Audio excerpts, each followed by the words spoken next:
வணக்கம் friends, welcome to Madras kitchen Jenny. இன்றைக்கி சூப்பரான ஒரு மிக்ஸ்டு கருவாடு ரெசிபி பார்க்கலாம். அதுக்கு கருவாடு, பூண்டு, வெங்காயம், சின்ன வெங்காயம், தக்காளி. நான் நெத்திலி கருவாடு எடுத்திருக்கேன். நீங்கள் எந்த கருவாடு வேணாலும் எடுத்துக்கலாம். இதுக்கு மெயினாக அந்த சொரா கருவாடுலாம் இருக்கு இல்லையா, அந்த மாதிரி பெரிய கருவாடு எடுத்திங்கன்னா இன்னும் நல்லா சூப்பராக இருக்கும். இப்போது சின்ன வெங்காயம் கட் பண்ணதை சேர்த்துட்டு, பூண்டு ஒரு முழு பூண்டு பொடியாக கட் பண்ணி வச்சுருக்கேன், அதையும் சேர்த்துட்டு, தக்காளி 3 தக்காளி சின்ன தக்காளியாக அதை எடுத்து கட் பண்ணி வச்சுருக்கேன், அதையும் சேர்த்துடலாம். அதுக்கப்புறம் கருவாடு நீங்கள் எந்த கருவாடு வேணாலும் எடுத்துக்கலாம். நல்லா வாஷ் பண்ணிவிட்டு சுடுதண்ணில் அலசிட்டு அதுக்கப்புறமா சேர்த்துக்கலாம். 1/2 ஸ்பூன் அளவுக்கு மஞ்சள் தூள், வீட்டில் அரைச்ச குழம்பு மிளகாய் பொடி இது 2 ஸ்பூன் சேர்த்துக்கலாம். அப்படி இல்லைன்னா தனி மிளகாய் தூள் இருந்தால் அது 1 ஸ்பூனும், தனியாத்தூள் 1 ஸ்பூனும் சேர்த்துக்கோங்க, கரெக்டாக இருக்கும் சரிசமமாக.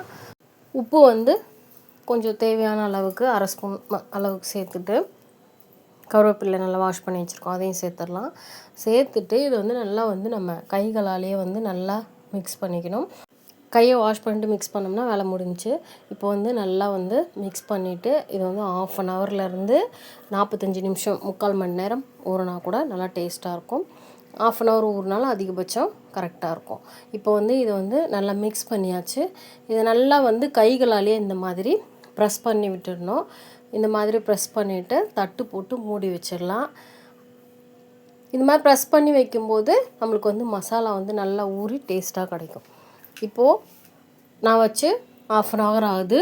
கடாயில் எண்ணெய் ஊற்றிட்டு கடுகு ஒரு 1/2 ஸ்பூன் அளவுக்கு சேர்த்துட்டு நம்ம மிக்ஸ் பண்ணி வச்சுருக்க இந்த கருவாடை இதில் சேர்த்துடலாம்.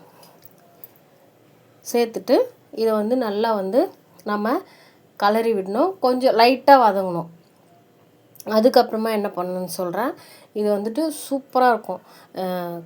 சாம்பார் சாதத்துக்கு, ரசத்துக்கு, அதுக்கப்புறம் வெறும் சாதத்தில் போட்டு பிசைஞ்சு சாப்பிட்டு பாருங்கள், சும்மா டக்கராக இருக்கும், அவ்வளோ டேஸ்ட்டு. அதுக்கப்புறம் உங்கள் வீட்டில் எல்லாருமே இதை தான் செஞ்சு கொடுக்க சொல்லுவாங்க. நல்லா சூப்பராக ரெடி பண்ணிடலாம், சீக்கிரமாகவும் ரெடி பண்ணலாம் சட்டுன்னு. இதில் சின்ன வெங்காயம்லாம் போடுறதுனால டேஸ்ட் ரொம்ப நல்லாயிருக்கும். இப்போ ஒரு கலரிட்டு மூடி விட்டு ஒரு 5 நிமிஷம் வச்சு நல்லா வதங்கட்டோன்ட்டு அதுக்கப்புறமா லைட்டாக தண்ணி தெளிக்கணும். தண்ணி ஒரு 2-3 தடவை இந்த மாதிரி தெளித்து மிக்ஸ் பண்ணி மூடி வைக்கணும். அது சுண்ட நல்லா டேஸ்ட் கிடைக்கும். இப்போ பாருங்கள், நான் 3 தடவை தண்ணி தெளித்து நல்லா அப்பப்போ எடுத்து கிளறி விட்டேன். ஃபுல்லாக சிம்மில் தான் வேகணும். ஆனால் இந்த தொக்கு ரெடி ஆகிறதுக்கு கிட்டத்தட்ட ஒரு 25 நிமிஷத்துலேருந்து 30 நிமிஷமாவது ஆகுங்க. ஆனால் டேஸ்ட் அந்தளவுக்கு சூப்பராக இருக்கும். நீங்கள் கருவாடு பிரியர்களாக இருந்தால் இதை ஒரு தடவை செஞ்சிட்டிங்கன்னு வச்சுக்கோங்களேன், திருப்பி கருவாடில் வேறு எந்த ரெசிபி ட்ரை பண்ண மாட்டீங்க, இதை தான் செஞ்சு சாப்பிடுங்க. அந்தளவுக்கு டேஸ்ட் சூப்பராக இருக்கும். பிடிச்சிருந்தா மறக்காம ஒரு லைக், சப்ஸ்கிரைப் பண்ணலாம், சப்ஸ்கிரைப் பண்ணி சப்போர்ட் பண்ணுங்கள். நன்றி, வணக்கம்.